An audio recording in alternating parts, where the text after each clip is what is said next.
രാഷ്ട്രീയ ജീവിതത്തിൽ മറക്കാനാകാത്ത അനുഭവങ്ങൾ സമ്മാനിച്ച കാലമായിരുന്നു ഈ തിരഞ്ഞെടുപ്പ് കാലമെന്ന് ഷോൺ ജോർജ് പറയുന്നു.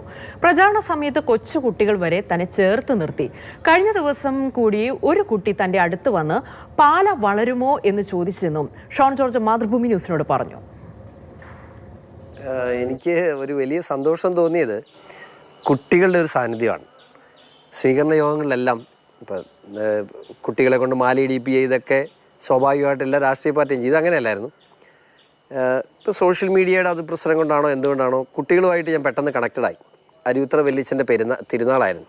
ആ തിരുനാളിനോടനുബന്ധിച്ച് വല്യച്ഛൻ്റെ രൂപത്തിന് മുമ്പിൽ ഞാൻ നിന്ന സമയത്ത് ഇതിൻ്റെ ബാരിക്കേഡിൻ്റെ അപ്പുറത്ത് ഒരു കുട്ടി കുറേ നേരമായിട്ട് എന്നെ നോക്കി നിൽക്കുന്നു. അപ്പോൾ കുറേ നേരം കഴിഞ്ഞപ്പോൾ ഞാൻ അവൻ്റെ അടുത്ത് ചെന്നു. എനിക്ക് മനസ്സിലായി അവൻ എന്നെ നോക്കി നിൽക്കുകയാണെന്ന് എനിക്ക് മനസ്സിലായതുകൊണ്ട് ഞാൻ അവൻ്റെ അടുത്ത് ചെന്ന് ചോദിച്ചു, എന്നെ ഉണ്ട് കുട്ടാ വിശേഷം, എന്നെ അറിയുമെന്ന് ചോദിച്ചു. അവൻ എടുത്ത് എന്നോട് ചോദിച്ചൊരു ഒരു ചോദ്യം, ചേട്ടാ പാല വലുതാവുമോ? വളരുമോ എന്നല്ല ചോദിച്ചത്, പാല വലുതാവുമോ ഇങ്ങനെ പറഞ്ഞു. പാല ഇന്ന് സംസാരിക്കുന്ന കേട്ടു, ചേട്ടൻ ജയിച്ചു കഴിഞ്ഞാൽ പാല വലുതാവുന്നു. ഞാൻ പറഞ്ഞു പാല വലുതാവും കൂട്ടാ, എൻ്റെ അമ്മയും വീട്ടിലുള്ളവരൊക്കെ ചേട്ടൻ വോട്ട് ചെയ്ത് കേട്ടോ എന്ന് പറഞ്ഞിട്ട് ഇവൻ പോയി.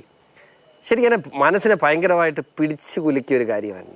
7 വയസ്സിൽ താഴെ, 8 വയസ്സ് മാക്സിമം, അതിൽ താഴെയുള്ളൊരു കുട്ടിയുടെ മനസ്സിൽ പോലും നാടിനെക്കുറിച്ചുള്ള സങ്കല്പം, അല്ലെങ്കിൽ ഞാൻ പറഞ്ഞ കാര്യം ആ കുഞ്ഞു കുട്ടിയുടെ മനസ്സിൽ ഇത്രമാത്രം രജിസ്റ്ററായി എന്നൊക്കെ പറയുന്നത് വലിയ സന്തോഷം. പിന്നെ ഇലക്ഷൻ്റെ കാലത്ത് ഒത്തിരി അനുഭവങ്ങളുണ്ട് കേട്ടോ. നമ്മുടെ എലിക്കുളത്ത് സ്ഥിരമായി എൻ്റെ പോസ്റ്ററും കൈപ്പിടിച്ചുകൊണ്ട് നടക്കുന്നൊരു കൊച്ചു പയ്യനുണ്ട്. അവന് 4 വയസ്സാണ്.